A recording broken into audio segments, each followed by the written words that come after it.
Ever wondered why everyone's talking about Bitcoin? It's not just internet money. Imagine a global currency that no one controls, that can't be censored, and that has a strict limit of only 21 million units ever. That's Bitcoin in a nutshell, and today we're diving deep into why it's so revolutionary. So what exactly is Bitcoin? At its core, it's a peer-to-peer electronic cash system. Think of it like a massive public digital ledger called a blockchain that's shared across thousands of computers worldwide. Every single transaction is recorded on this ledger for anyone to see. This means it's transparent and incredibly hard to cheat because you'd have to fool thousands of computers all at once. How does it all stay secure? This is where miners come in. Miners are people or companies running powerful computers that solve complex mathematical puzzles. This process is called proof of work. By solving these puzzles, they get to add the next block of transactions to the blockchain. For their effort and the electricity they use, they're rewarded with newly created Bitcoin. This process not only secures the network, but also introduces new coins into circulation in a predictable way. It's a brilliant system of incentives that keeps everyone honest. One of Bitcoin's most important features is its scarcity. Unlike traditional currencies that governments can print endlessly, there will only ever be 21 million Bitcoin. This fixed supply is written into its code. To control the release of new coins, there's a special event called the halving that happens roughly every 4 years. The halving cuts the reward that miners receive for adding a new block in half. This means the rate at which new Bitcoin is created slows down over time, making it scarcer and potentially more valuable. The next time you hear people getting excited about the halving, you'll know why it's a fundamental part of Bitcoin's economic design. Now let's talk about how you actually own and use Bitcoin. It all comes down to keys and wallets. When you set up a Bitcoin wallet, you get two important things: a public address and a private key. Your public address is like your bank account number. You can share it with anyone to receive Bitcoin. Your private key, on the other hand, is like your password or the key to your vault. It gives you the power to spend your Bitcoin. This key must be kept secret at all times. If someone gets your private key, they get your Bitcoin. When you first create a wallet, you'll also get a seed phrase, which is usually 12 or 24 random words. This is a backup of your private key. Write it down, store it offline, and never ever share it. This brings us to custody. You can keep your Bitcoin on an exchange, which is called custodial, or you can hold your own keys in a non-custodial wallet. Remember the saying, not your keys, not your coins. So how do transactions actually work?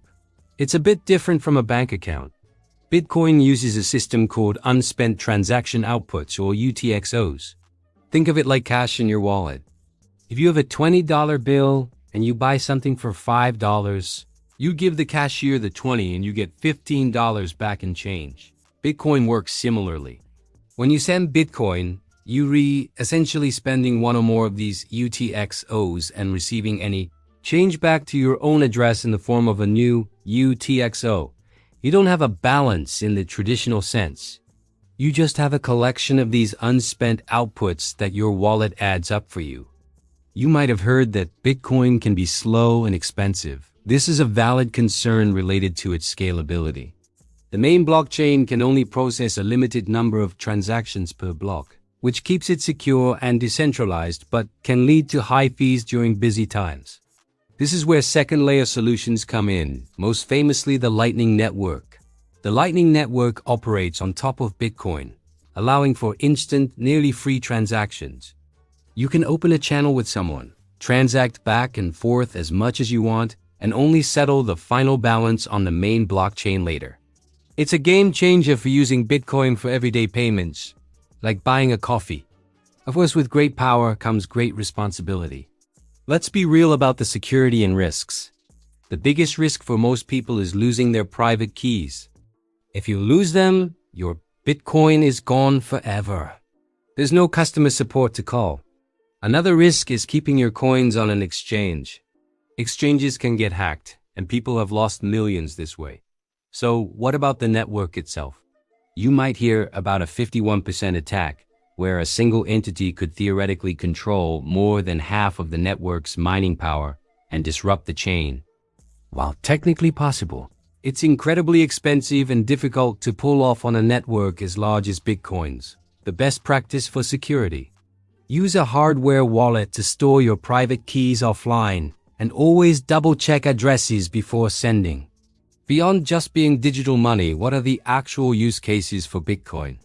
Its primary use case right now is as a store of value, often called digital gold. People use it to protect their wealth from inflation and currency debasement. It's also a powerful tool for remittances. Sending money across borders can be slow and expensive with traditional systems. Bitcoin can make it faster and cheaper.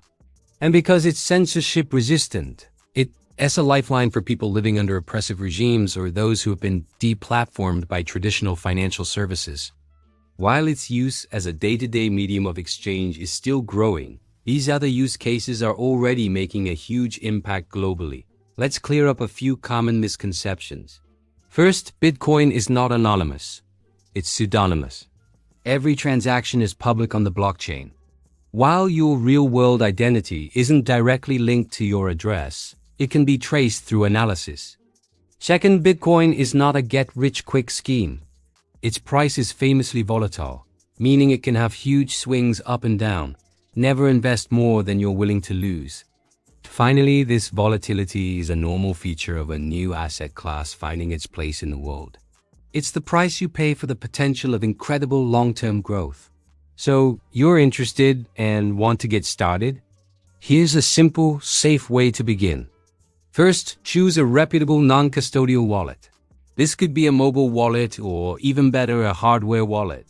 Second, when you set it up, secure your seed phrase immediately. Write it down and store it somewhere safe where no one else can find it. Third, start small. Buy a small amount of Bitcoin from a trusted exchange and practice sending it to your own wallet.